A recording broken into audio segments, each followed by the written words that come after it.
myself again. But it's the only way. Good evening, welcome to NUFC Matters. It is Geordies here, Geordies there, and we've got to start with this, lads. Can we all say a very happy birthday to Louis, who is 5 today? St. Maximum is his favourite player. How are the lads? Says his dad, Mike Gent. So happy birthday, Louis. Happy birthday, Louis. I hope your dad spoiled it. Yeah, exactly. Save us all a bit cake. But yeah, well done. I hope he's had a great day today. Happy years to come, Louis. Happy years to come.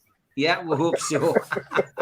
As always, we've got an hour of chat, and we've also got the big Ask George question. And a lot of people seem to be getting this in early. I haven't even said if we're doing it tonight. There's lots of people asking, can you ask George this? Can you ask George that? So you've got half an hour to think of a question to ask George. I'll filter through some of the ones that have been sent in, and we'll have a look at the ones that come into the chat, and I'll pick one question for George, which we'll ask just after the ads at 6:30. But first of all, George, here we are again. 6 games unbeaten now, and a really good point down at West Ham, George. It has to be said. Probably brilliant. Although it didn't give us 3 points, it was probably one of the most valuable, but one of the best performances in the last few weeks. Well, lots of things about the performance. Before I start, Steve, can I just give a big shout to my next door neighbour, Darren Robertson, who's been a great help since Marge was diagnosed, and especially with my little dog. So Darren's out there, and just to say a big thank you to Darren. So I'll leave it to that, because if I go on further, I'll be blubbering pretty quickly. Right. If I was smiling last week, after this week's performance, there was so much about it to like. Just it's a pity we didn't win, because I think they were there for the taking, to be perfectly honest. But what about it? When was the last time we played an away match in the capital and came home with the most possession? I can't remember. I'm struggling to remember when that was. I mean, we had 52% of the possession against a team that's we're told is ready for European football. And then the other things about it was that the very professional displays of the team, even the lads who some of the reporters were saying didn't play at their best, still put a shift in. I mean, I've been harsh on Fraser. He must have covered every blade of grass on that pitch. Wood getting hammered because he isn't getting goals. But how much work does he do to support the team, both in defence and up front? He's winning 80-odd% of his headed duels. No, they can't get near him. And the other bit I liked about Wood this week was he's professional on the pitch, irritating the West Ham defenders. I mean, Dawson went to the referee and complained about him at half time, because the cat man, Zuma, every time he went near Chris Wood was going, meow, meow, meow. And it had Dawson up the wall, and he went to complain to the referee, who just said, well, what do you want me to do about it? And I just thought, well, isn't that a sign of a team that's doing everything it can for each other? Whoever persuaded me to buy loan McTarget, needs a rise, because we have the potential, in my view, if they keep blowing the same and Trippier gets fit again, to have the right and left backs in the England team, because that's how good he was last week. And Byrne, well, just imperious form. He just takes it as it comes, and he's really gets stuck in, and there's no doubt about it. He's nearly, in my opinion, as good as with the signing of Kilcline, just a modern version. He's such a big lad, but it's still such a good player. So there were lots of things about last week which kept a smile on our faces. And as I say, the bit that I was, if I was disappointed, it was just the fact I think they were there for the taking. And then some of the aftermath. I don't know if you guys have been following the Twitter with Amanda's husband and Jamie Rubens. Jamie Rubens came on and said how he thought the Newcastle contingent of fans outsang the whole of the West Ham crowd throughout the game, just drowned them out, and said how fantastic it was. And then in the end, he said the only downside was I had to listen to a minute by minute commentary by Amanda's husband, who was sitting next to us.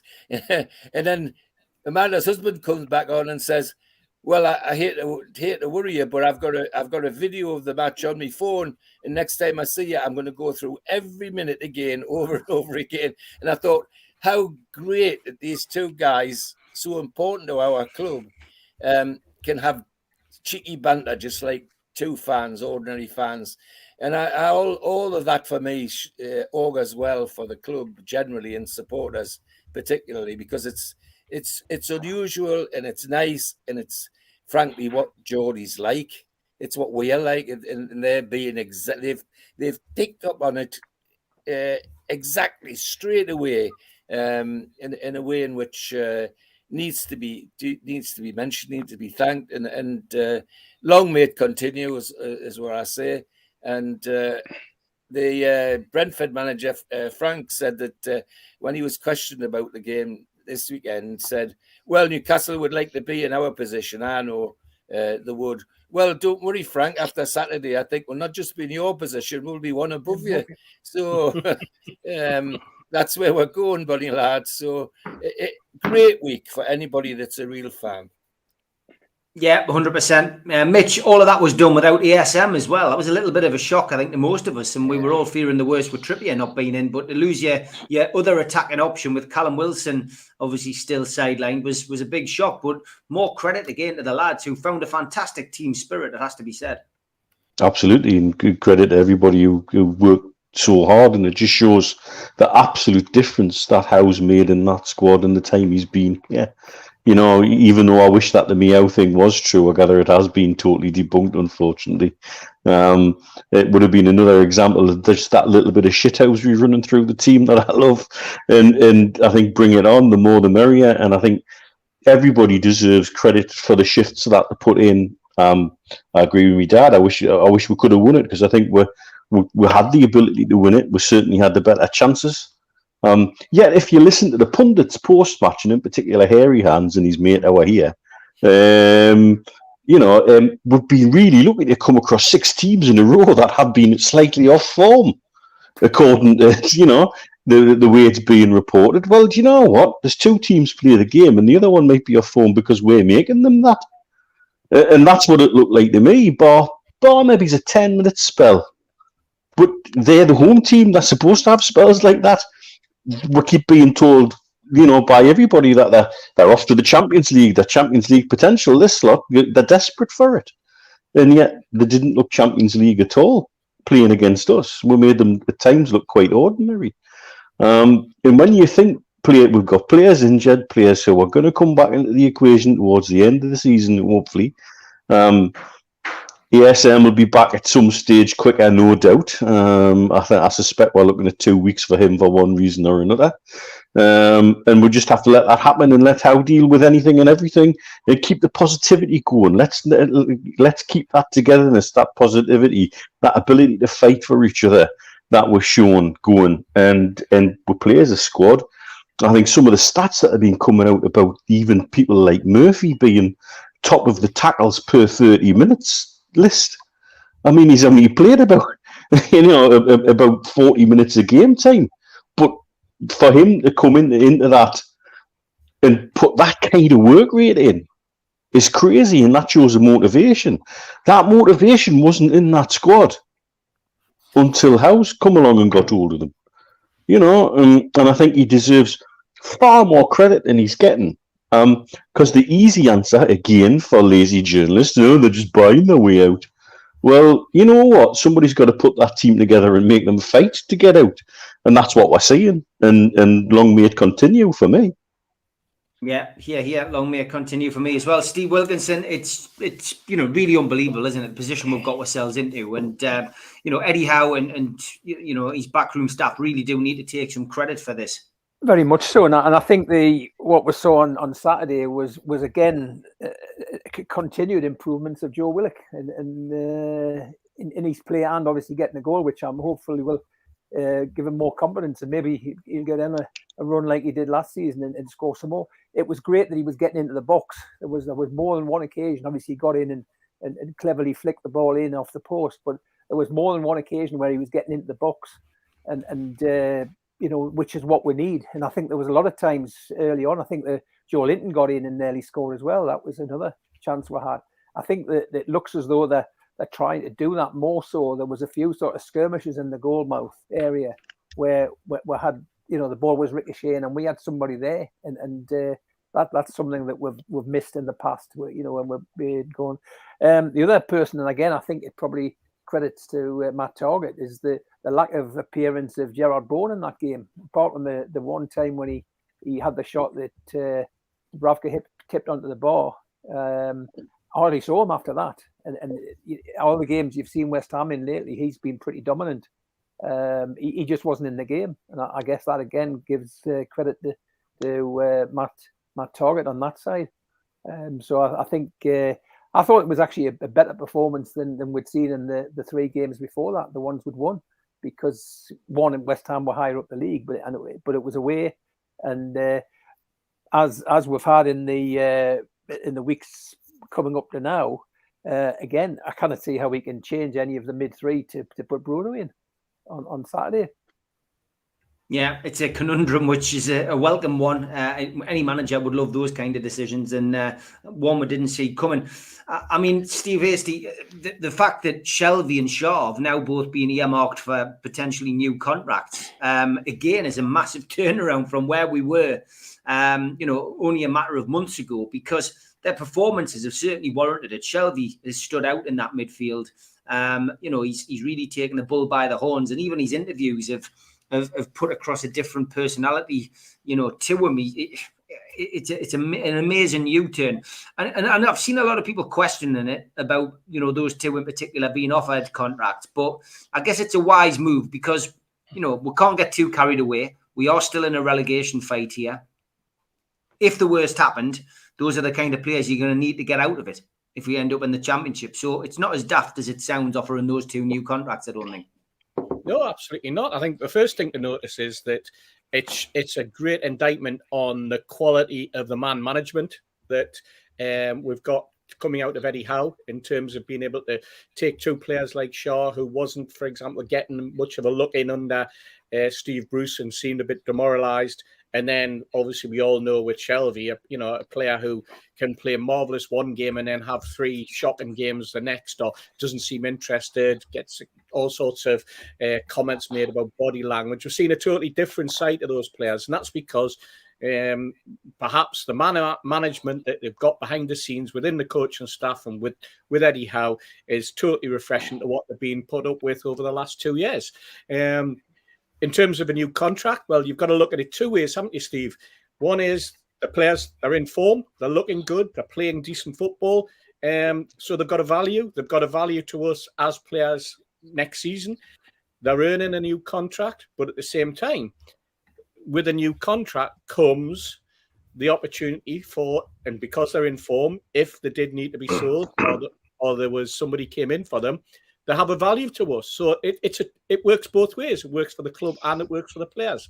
So a player gets a new contract, but he also gets the opportunity, if need be, to show that the way that he's playing warrants being watched by other clubs as well. So it works both ways. I think it's as I say, a great indictment on Eddie Howe and his man management skills.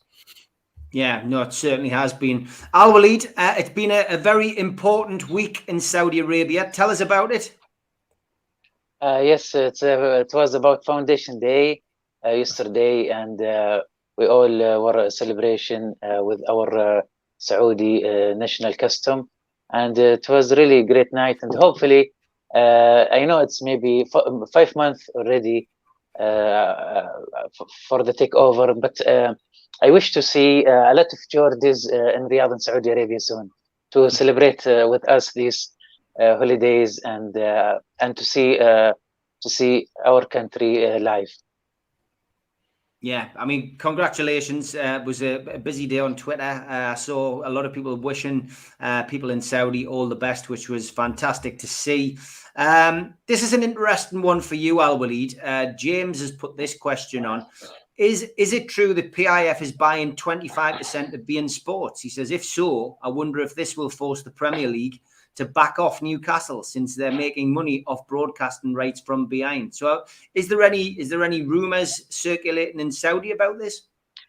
Yes, I tried to explain on Twitter because actually we're looking for the source. We were looking for the source who started this. He's a Qatari photographer, and you can say he's known. Not very well known, but he's known in the media. And he started this saying. But before that, there was Mr. Khalil Al-Balushi. He is a Omani commentator for BN Sport.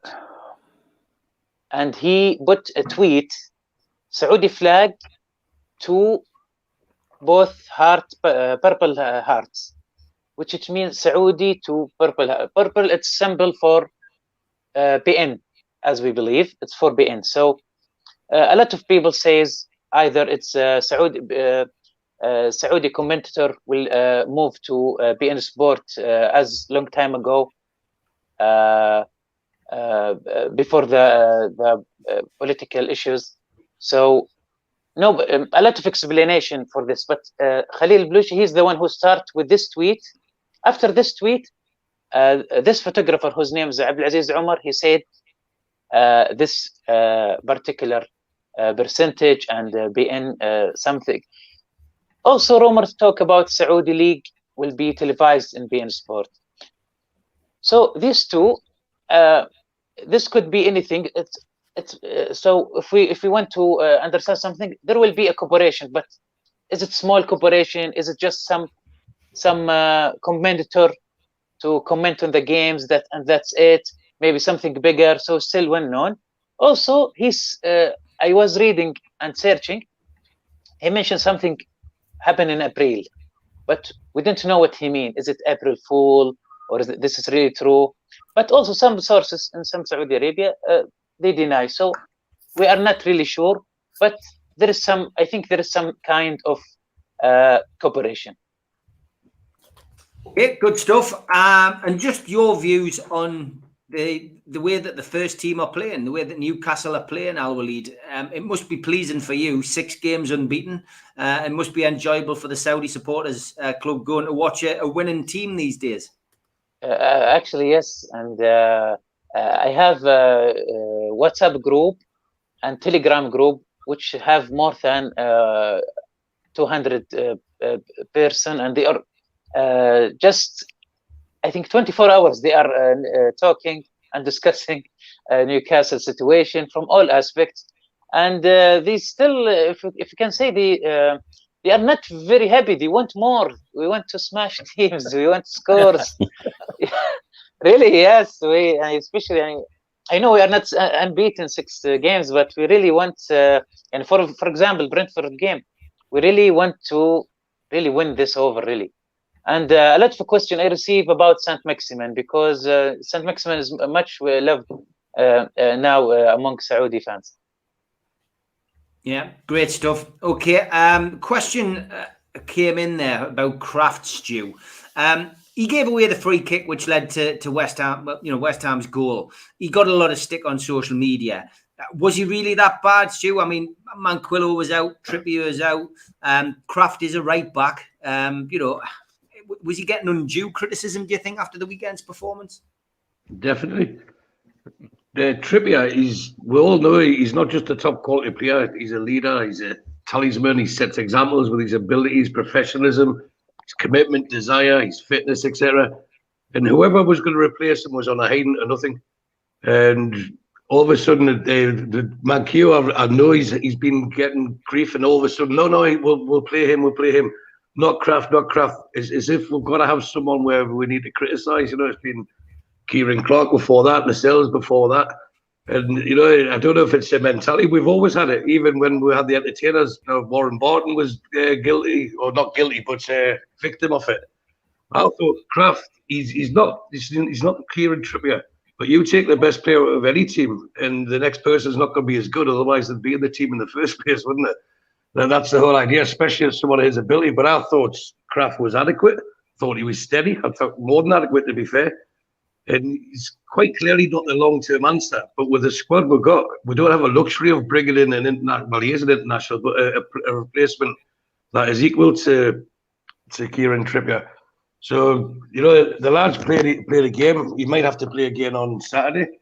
And, he's committed. And there's plenty of other players in the team or in the squad who you can say, well, are they 100%? Sometimes we can be too demanding.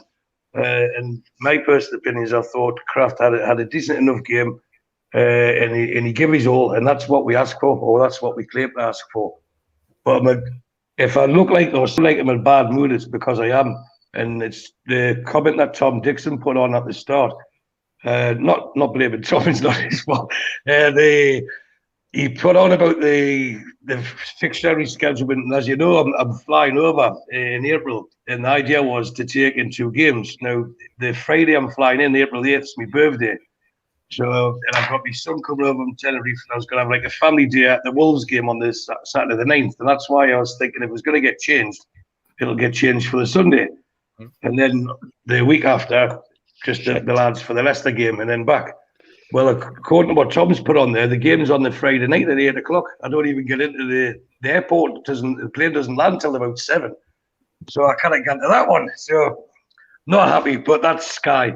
And as for the beIN and the PIF league, I'll choose the word carefully. I would say, in my opinion, it's codswallop.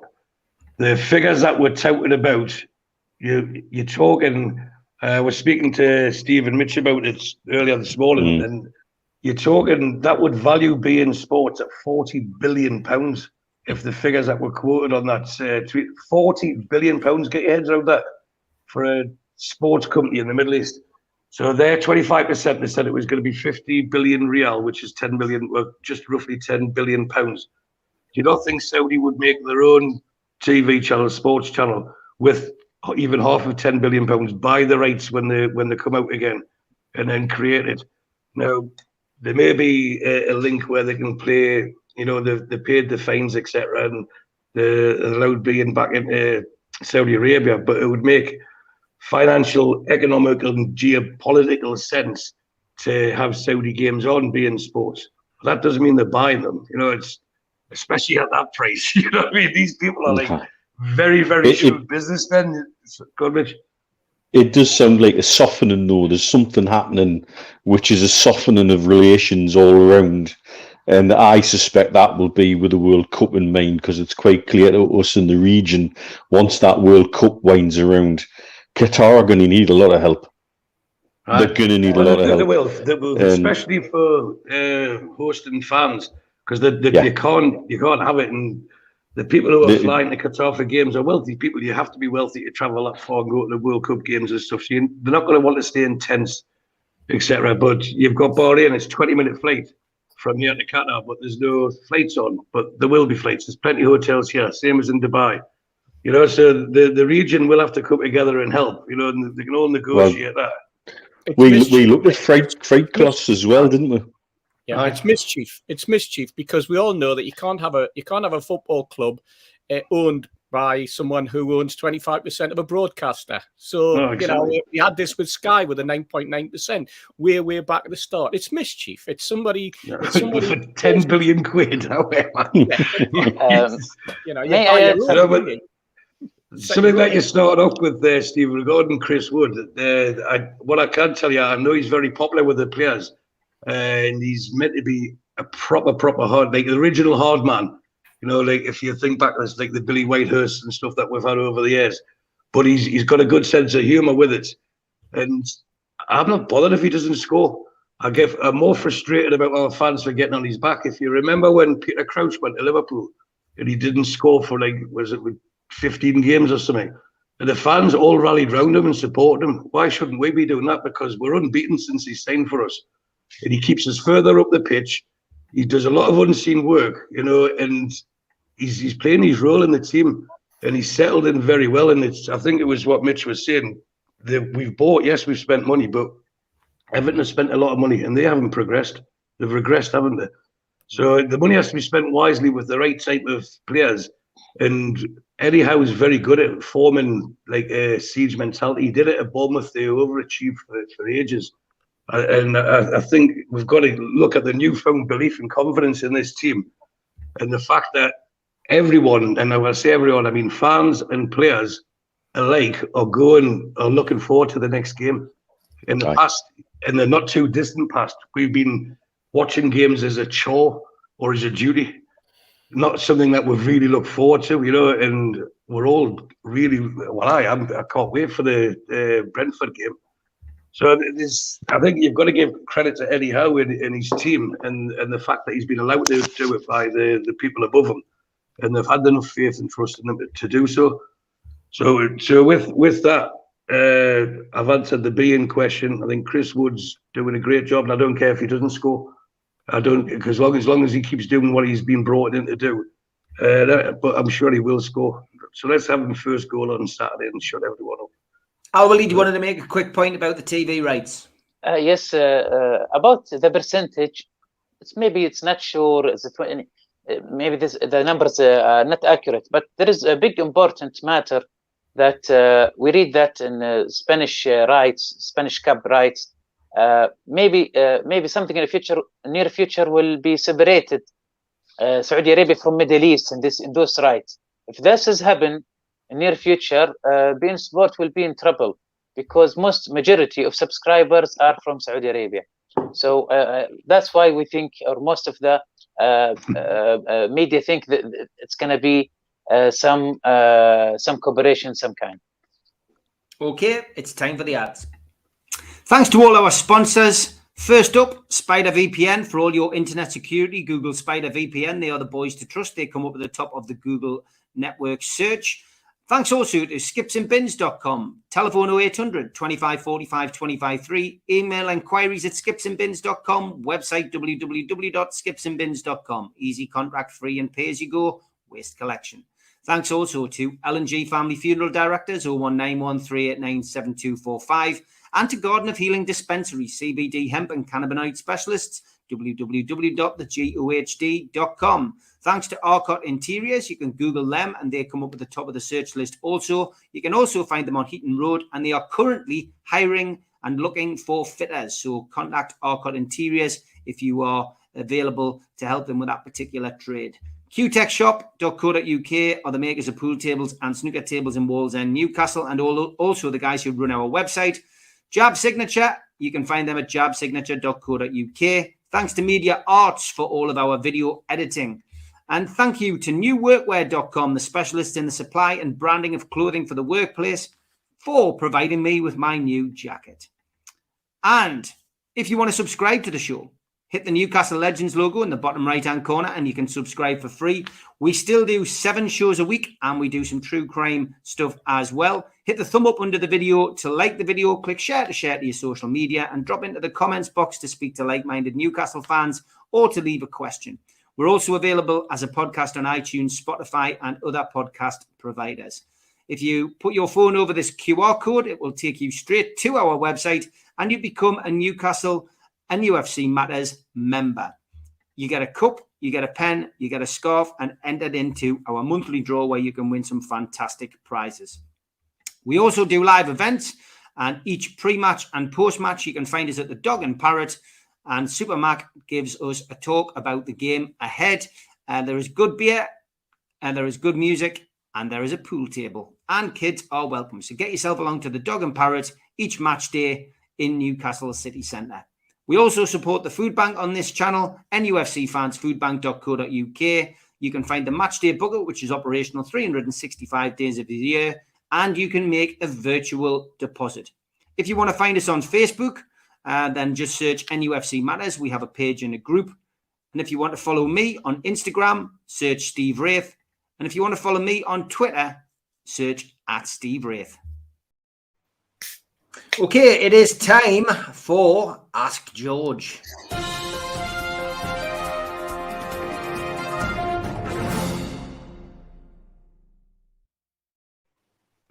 Ask George, where you get a chance to ask a question to the oracle of NUFC matters, Newcastle United team. And it is Raimondo, who has been a long time viewer of NUFC matters, who puts this question to George. I saw a question for George. Who was the first player that you saw as a target for Boo Boys? He says his was Tommy Gibb. Now, that's interesting because Stu touched on Boo Boys a little bit earlier when he said, you know, Kraft seems to be getting it. It was Kieran Clark. Who was the first one that was booed in your time, George? Go a long way back. I think somebody who did become, I would say, became a legend. That was Vic Keeble, centre forward. The minute Vic Keeble stepped on the pitch, there was all sorts of rumblings about him. He doesn't look fit. He doesn't look this. He doesn't look that. But it only took a half a season of brilliantly headed goals from all over the penalty area for people to realise we'd got ourselves a good forward. But he was really. There was times when he first came, when the ball went to him, you could hear the groans in the crowd almost when the ball went to him, and. As I say, he won the crowd over with his displays, particularly with his headed goals. I mean, that was his forte. He could score a header from the edge of the penalty box. He was such a good header of the ball. So that was probably the very first one. There've been numbers since over the years, of course, and I agree. Tommy Gibb was one of them. Earlier than Tommy, I'm trying to think. Vic Keeble. Oh, we had a Welsh right winger called Billy Fuchs, who again seemed to come from nowhere and had a couple of not very promising games when he first started, and that got the fans on his back. And he used to get stick when he used to come to the corner to take a corner. He used to like taking in swinging corners, so he used to, as a right winger, he used to sometimes come over to the left side to take a corner, and that meant he used to get a hammering off the Gallagher corner. And when I say a hammering, he used to really get it. But again, a couple of really decent displays that got him into the Welsh team, and he turned the crowd in his favour. But there was some really spiteful stuff going around even in those days. In as regards, if I could drift on to Kraft, Steve, my view is that having been worried about him, yes, he gave the free kick away that led to their goal.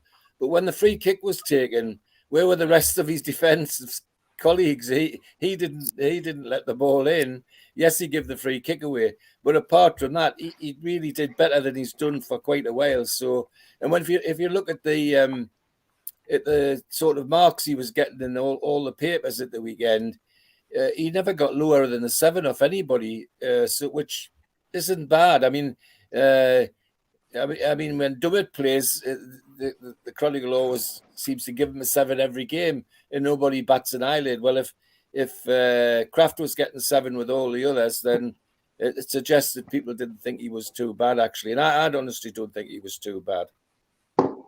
Okay, Can I completes that question. Go on. Yeah, go on. Yeah, George, how shocked were you when Kraft got pulled up for a foul throw? I actually laughed when that happened. Yes. Steve, you know my opinion. I go to the match and I very rarely see a throw that's legal anyway. So yes, it was amazing. I seen another one recently which even made us think more, and that was it was Manchester City, Arsenal. Now Arsenal left fullback, right fullback Tierney, as he left fullback Tierney. He took a throw and got held, brought up for a foul throw because he lifted his rear leg as he took a long through into the penalty area. Well, that's happening every bloody game. Why these odd ones, which makes it even more annoying to me in a sense. Yeah. But as I say, it's the drop down that gets absolutely. They roll it off the top of the head. They don't actually throw it. That's right. Or as I said last time we spoke, the referee and the linesman will say that take your throw in from there, and then they take 2 steps back and 20 steps forward, and then the throw. So None of that's legal, but never mind. That's just my cross I've got to bear, I'm afraid. Did any memories, Mitch, of the first player that was getting booed religiously from the crowd, from your perspective? Paul Sweeney. It often seems to be a fullback. I remember getting him getting a real hammering every time he touched the ball. He lived in the same street as me. He was used to getting booed. Did you boo him when he was coming out of the house? Because I remember him getting a real hammering for about a 5 or 6 game period. And then again, interestingly, another left back, Paul Stimson. He was another one who took a bit of a hiding. But then actually, like many of them, if they ride it out and they tough it out and they show with that they've got something about them, the crowd does tend to warm in the end. And for me, for Kraft, if he puts performances like he did the weekend, because I quite like him once he gets forward, and I think he takes some interesting positions out wide, and he wasn't used enough in that respect, I think. And so I think as long as people show that they're up for it and that they're giving 100%, they'll usually turn people around. Yeah, that tends to happen. Mine was Wayne Faraday, and the other one was Ray Ranson. I remember. Oh God, don't start Biffer on about Wayne Faraday. I remember starting Biffer off on once in the bodega about Wayne Faraday, and half an hour later we had like a monologue. It was fantastic. Yeah, it's definitely one in the record book. Steve Wilkinson, any I think I think one of the more memorable ones more recently was Nicky Butt. After the Man U game in the semi-final. I remember that there was a friendly, I think, at the beginning of the following season, and he came on as sub and got booed on. I think he scored 2, got man of the match, and went off. And then he became a better player and somebody that we relied on. But it was obviously he came with a Man U pedigree, which is not a great thing to start with. And then the way he played in that semi-final, where it basically might as well put a red shirt on him. But I can certainly remember him getting booed on. Going back to Tommy Gibb, I remember that he was one. But I think to me, he's reminiscent of Shelby, that when he turned it on at times in the midfield, we played better. And I think that's sometimes what you see with Shelby, that Shelby will have a game where, he probably would get booed, and probably does at times when he was his laziness. But when Shelby's on song, the team's on song. And that was the same with Tommy Gibb. I think there was one game, George, remember, I think we beat Chelsea 5-1 in one game. I think Wyn Davies scored a couple, or might even been a hat-trick. And I remember Tommy Gibb having a great performance in that match. I don't know what year that was, 68, something like that, 69. But certainly Tommy Gibb was one, and I was trying. I'm sure there was centre forwards between then. Maybe Bobby Cummins at times got a bit of stick, George. A little bit, but I mean the centre forward, going to centre forwards, the French bloke that we got, I forget, Govarish or whatever they call Govarish. I mean, he got it as well. But as Dean said, if they look like they're trying and doing their best, sooner or later the crowd goes over them. If I go back to Nicky Butt ended up in Newcastle fans' doldrums after the semi-final at Cardiff. More because of what he did after the game than what he did during the game. Because while his other colleagues were applauding the supporters, Nicky Butt was in the Manchester United dressing room saying, well done, lads, and all the rest of it. Well, that's the sort of thing fans don't forgive. So he was on his bike then for me as well. And I have fair to say, play to Nicky Butt. He came to the Swan and Felon and did my football presentation. I'll not have a word said against the lad. See, he became popular. He became popular in the end. When he sorted himself out. Yeah, he did. He was the one who ended up with Peter Ramage, got us some tickets for the away end of QPR, and we all know what happened there. Steve, any boo boy memories? You know who got loads of stick towards the end of his time at Newcastle? That was Frank Clark. Somebody's just mentioned that. His age. It was because there was younger players that people felt he was keeping out. He's probably only about 31, 32. He might look 42, but you know, he got an awful lot of stick because people wanted Alan Kennedy to play in left back at that particular time. So I remember that quite distinctly during that particular period, Steve. Yeah. In Saudi, do you have players that you boo, Al Walid? You know, if a player plays badly, do the crowd boo that person? I think more to the coach. More to the coach. Well, yeah, as I remember, Steve Bruce, I think, being booed. I think, as I remember. I can't remember that. Yeah. Who's he? What a pleasure Steve that's Bruce? been watching his great success at West Brom.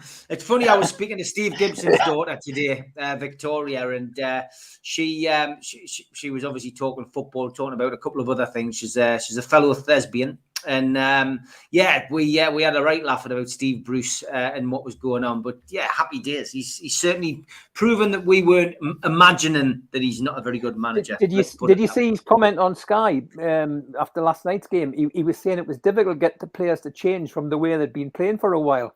Now that was an interesting thing going back. History repeating itself. I'd love to have been a fly on the wall at his interview. And who asked the questions? Well, Steve, what can you bring to this football club? And I wonder what his answer was, because so far there's been absolutely nothing that shows he's brought anything different. It's like, it's not like he's produced some sort of master plan, like, you know, or a dossier like we've received. Like how did? Lift off, you know, just I'm Steve Bruce, I want the job. Yeah, okay, you got the job. That must have been the interview. I know what he can bring. Kebabs for everyone. Days off for the players. I was going to say, according to Andy Carroll, all the West Brom players love the way he's changed the training. They're allowed to play 5-a-side and 6-a-side, where they weren't under the previous manager. And then somebody's just said they'll probably then have a couple of days off. It is unbelievable, and you know, good luck to West Brom. Like I do mean it. Stu, Boo Boy memories. There's plenty coming in the chat. I'm sure you've seen all the names going through. A few have been mentioned. There's some obvious ones, and to be fair, some of them deserved it, like Gary Megson's and that. But I won't have a word said about Ray Ranson because I really thought he was cracking player and commitment. Aye, but I tell you who did get booed, and it hasn't been mentioned in the chat from what I've seen. And as soon as I say it, you go, oh, yes, he did. Constantly got booed. And he wasn't a bad player. He went to Everton for a large sum of money at the time, and that was Spotty McDonald. Yeah. He got loads of stick. Neil McDonald, he got loads of stick. But there's one player who got who didn't get as much stick as he should have, although he did receive stick, and that was Michael Owen. And that's like for obvious reasons, I think. There was one thing I wanted to mention before when someone mentioned about St. Maximin. I'm going to make, just again, in my opinion, I'm going to make a statement. I don't think he'll be with us next season. That's what I honestly think. And I don't think he buys into what Eddie Howe's trying to do. And the fact is, if he's got an ankle injury, why on earth would you go on social media and post yourself carrying heavy weights with no footwear on to show, you know, it's like he's trying to appease the fans more than the gaffer. And Eddie Howe's not taking any rubbish. He's got a team spirit there, a team mentality. And this is just me speaking out loud. It's your opinion. Yeah, it's clearly my opinion. I just don't see St. Maximin fitting into the way Eddie Howe wants to do things. He is a maverick, and when it comes off, it's brilliant. And you know, he's exciting, he's entertaining. But to me, he's not Eddie Howe's type of player. If you look at the players he's brought in grafters, people who are willing to roll up the sleeves and fight for each other. And I think Eddie Howe's biggest test will be not if, when we stay up, and when the money comes in, how he manages these big name players with the big, I wouldn't say attitudes, because if you look at Govarish, for example, I think it's fantastic. We're in this position. We don't have to throw him straight in. No, we can phase him in over a period of games. We all know he's going to be, eventually he's going to be a regular. You know, whether it's like come towards the end of the season or start of next season. And we've all seen the YouTube and stuff like that, but he's well thought of, respected in the whole game. So there's no doubt Govarish is going to be starting. But let him get settled in the area. As George was saying before, let him get settled in the area. Let him learn more English So when the tactics are going out, he understands what's being said.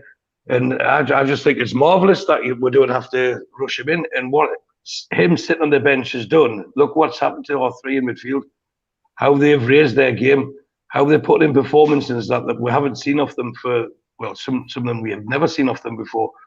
You know, so it's great. They don't want to be the odd one out now.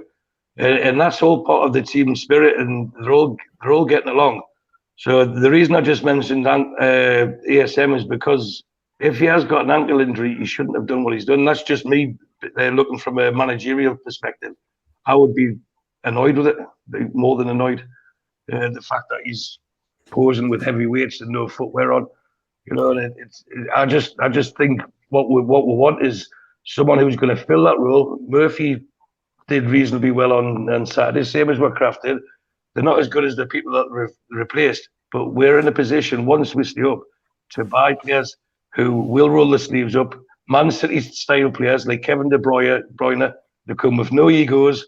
I'm not saying we'll sign Kevin De Bruyne, by the way. I'm talking about that type of quality, and this is what Eddie Howe to me looks like. It looks like he's after quality players who will roll the sleeves up and dig in and aren't in it for themselves, and then they understand that the bigger goal is the team pulling together. And at the moment, ASM, as much as he's loved, doesn't fit into that, in my opinion. It's all about opinions. David disagrees with you. He says he thinks you talk a lot of sense, but your opinion's way off the mark with ASM. That may just be because Sky Sports have spoiled me night with moving the game to the Friday. It might be. I know what you're saying, but every team needs a maverick, and I think as long as he can bring something to the table, which he clearly does at the moment, you know, I don't think he'll be surplus to requirements. But who knows? We'll see next season. Who knows what the summer's going to bring? The summer, you know, can't get here quick enough. I know for most Newcastle fans, but let's make sure we're in the Premier League. That is the key. I haven't had any complaints, but I do like to do with you guys something a little bit different, as you know. And I've had a couple of photographs queued up, but because there's been so much banter and crack between me, I haven't had time to do this. And if you remember, the very first Geordies There show we did, I would put a picture up of a young person, and you had to guess who it was. It's somebody from Newcastle, somebody who's famous from Newcastle. So I've managed to dig those photos out again. I don't have any fancy music, apology, viewers, but we'll just see whether the lads can guess who this is.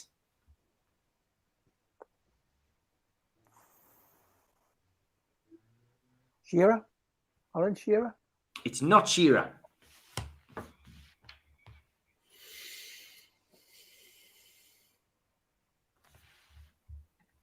It's always good when there's silence when I do these kind of things, lads. I love it. Is it Gaza?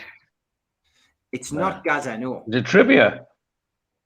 Kieran Trippier, it's not. Kevin Keegan. It's not Kevin Keegan. Is it you, Steve? It's definitely not me. Although there is a bizarre connection between this person and me. There's a little connection. Paddy Conroy. It's not. Is it young Pete Graves? Oh no, definitely not. Definitely not Pete Graves.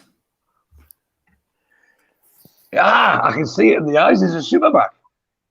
It's not. No, it's Look not. at his eyes. He looks like superback's eyes. Lots of guesses coming in. We do have a winner. Okay. I am going to give this away. I've stumped the guys. It is Brian Johnson from AC/DC. And the connection, of course, is Dunstan. So brilliant stuff. Thanks for taking part in the chat. Managed to stump the lads this week. Well done to Ian in the chat, who I'll let you have it because he did mean to say Brian. He put Brian Johnson, but it was Brian. Yeah, I know where you're coming from, mate. So well done. We had one winner in the chat, and you get nothing for it. You just pat yourself on the back at home, and we will have another one of those next week. Okay, as it's Wednesday, we start to turn our attention to the weekend, and of course, Newcastle United are travelling down to Brentford. There's only 1,700 tickets for this game. They sold out, as you would expect. And the injury and team news will be forthcoming as we get towards the weekend. But what we can say is that Kieran Trippier, Matt Ritchie and Callum Wilson all are unavailable. The fitness of Alan Maximin, Ryan Fraser and Javier Manquillo is to be confirmed. We expect, I would say, all three of those to be fit, I would say. That's my opinion. As for Brentford, well, you knew what was happening with Ivan Toney. They were resting him for this game. He will guaranteed to start, I would say, at the weekend. Christian Eriksen as well should make his debut. They are without a few players, though. Fosu, Jorgensen, Jensen and Genvier are all still out due to injury. Brentford's form, well, it's not very good. And at home, they have won 4, they've drawn 2, and they've lost the other 7. And they've only taken 1 point from the last 21. The bad news is the referee's Mike Dean. As we all know, it's all about him. And it will continue to be all about him whenever he manages to take a Newcastle game on. VAR is Darren England. There is no TV coverage, but you'll be able to catch up later on Sky and on Match of the Day. So, George, what are you expecting from the trip to London? Are we expecting a harder game than last week? No, a similar sort of game, but I still expect us to get something out of it. In fact, I'm confident enough to predict it's a victory for Newcastle, probably 2-0. I find it interesting about Tommy how they've kind of rushed him back for this particular game because they didn't do it beforehand. It's also interesting to know how people here are saying, what happened? Why did we get rid of Tommy? Well, if you'd seen the stuff that's been in the press lately about him on his so-called holiday, all the things he was up to then you begin to see why he was got out of Newcastle United. So I think even if Tommy's fit and playing, I don't think he's the threat that he was. So it would be 2-0 Newcastle to me. Okay, Mitch, what about you? I know we'll have the dice on Friday night's Amigos, but how do you see this one going at the weekend? Look, if we put the effort in, we're putting the last 6. Looking at how Brentford are playing at the minute, we've got nothing to fear going there, no matter who they've got up front. And so I think the only thing we've got to worry about is Mike Bloody Dean. For me, it's as simple as that. He is such an absolute wild card when it comes to games because he is always determined to make it about himself. Whether it's a stupid card or a step over the ball or prancing around like some sort of ballet dancer, it's just ridiculous. And that's what worries me more than Brentford, to be honest with you. Brentford rode the wave of the promotion and rode it as far as they could, and that wave seems to have petered out now. It's not so much as the tsunami is splashing in the puddles now for them, and it's very difficult to refine that in the Premier League. Once you get into that mindset and you're struggling and you're scrambling to get back into form, it's very, very difficult. And I think I'd like to see us try and take an advantage of it.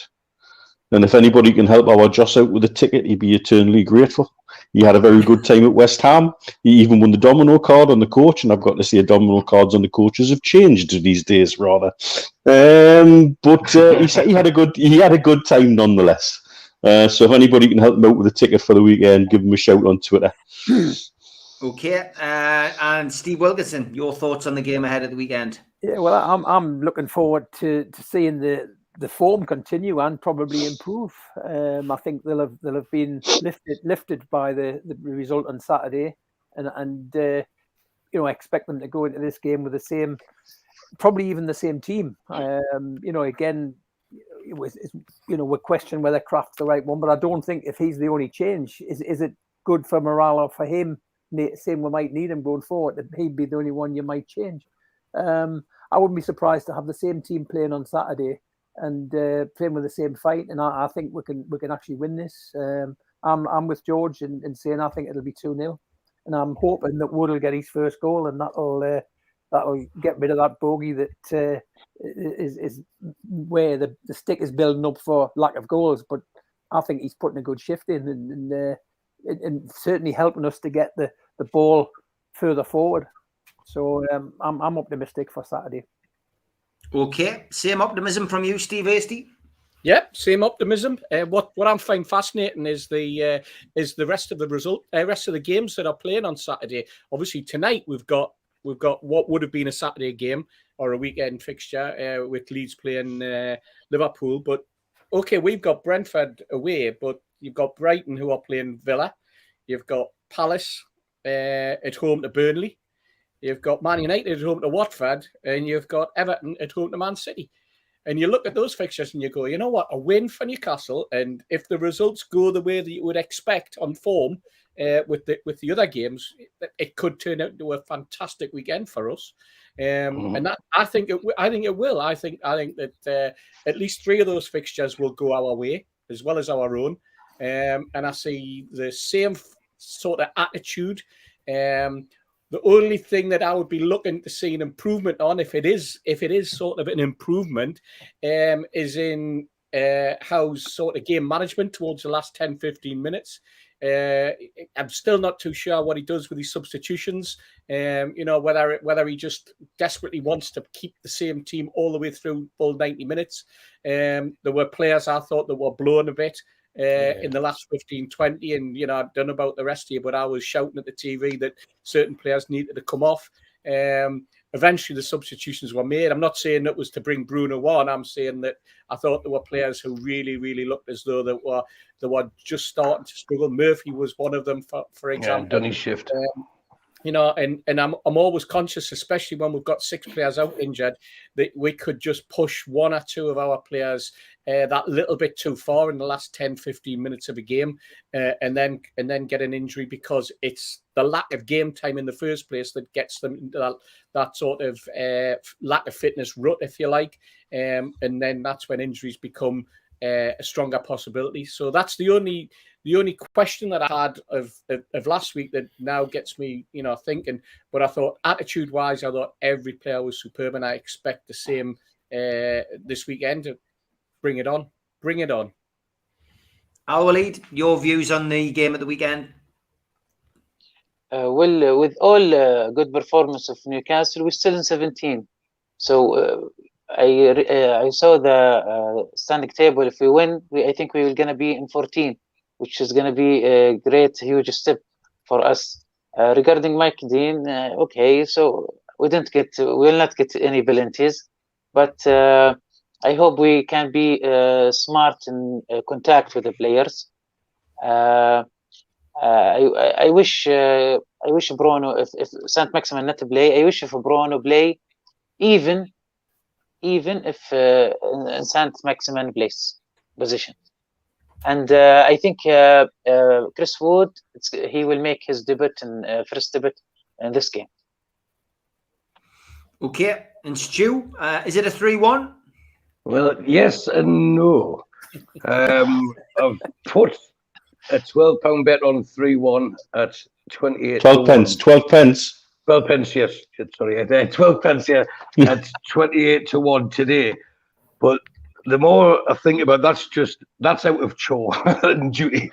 But the more I think about it, in this newfound confidence the team have got, I can't see Brentford conceding. And this is probably the biggest kiss of death all season, but I've never been more confident about us winning the game than this game coming on Saturday. And I think we'll win 3-0. And I would like to see Chris Wood get his first goal. As I mentioned earlier, I honestly think Joe Willock will score because he's got the monkey off his back. So that just leaves a third goal. Maybe one of them will get a brace. Maybe Big Dan Burn will score a goal. Maybe Shelby will hit a raker. We don't know, but I'm going to go for 3-0.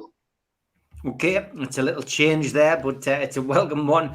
As always, thanks to everybody in the chat for taking part. Happy birthday to 3 other people who share the birthday with 5-year-old Louis. Brian Tinian. Yeah. Wes He got some Saunders, stick. Yeah. Wes Saunders, and Alan Foggan, of course, Fairs Cup winner. Yeah. Happy birthday to all of them. And if you enjoyed this show and you're a first-time viewer, you will see me, Mitch, and Steve Hasty back on Friday night. And it's Hey, that's really good. I quite like that one. I'm not sure about my hairstyle on that, yeah, but this is still one of John's from Jab's flyers. God bless him. bless him. Shuffled off this mortal coil. No sign of Phil Mickelson there. Yeah, definitely. You're 100% right. But yeah, thanks everybody. We will be back at 5:30 on Friday night. Don't forget as well, if you want to help me attempt to break a world record, I am taking part in a fire walk. Simply visit www.wrfirewalk.co.uk. It is Saturday the 14th of May at the Rainton Arena in Durham. It's £35 to do it.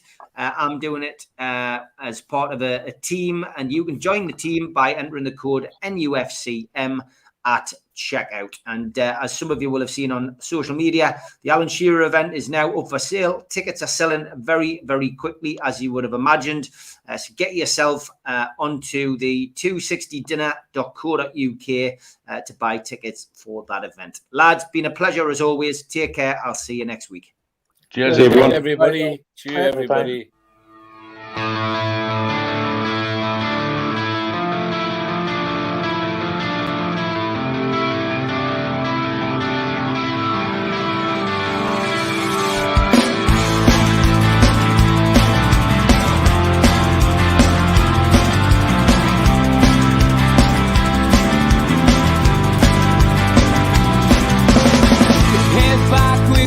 Attack. It feels like I've been talking to myself again. But it's